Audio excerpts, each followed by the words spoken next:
এতিমের পালনকারী আমার প্রতিবেশী হবে, আর লালন পালন করবে তো দূরের কথা, এতিমের মাল খাইয়া শেষ।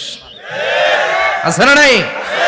ইন্নাল্লাযীনা ইয়াকুলুনা আমওয়ালাল ইয়াতামা যুলমান ইন্নামা ইয়াকুলুনা ফি বুতুনিহিম নারা ওয়া সায়াসলাউনা সাঈরা। তুই এতিমের মাল খাস, তুই এতিমের সম্পদ খাস নাই, তুই জাহান্নামের আগুন পেটে ঢুকিয়েছিস।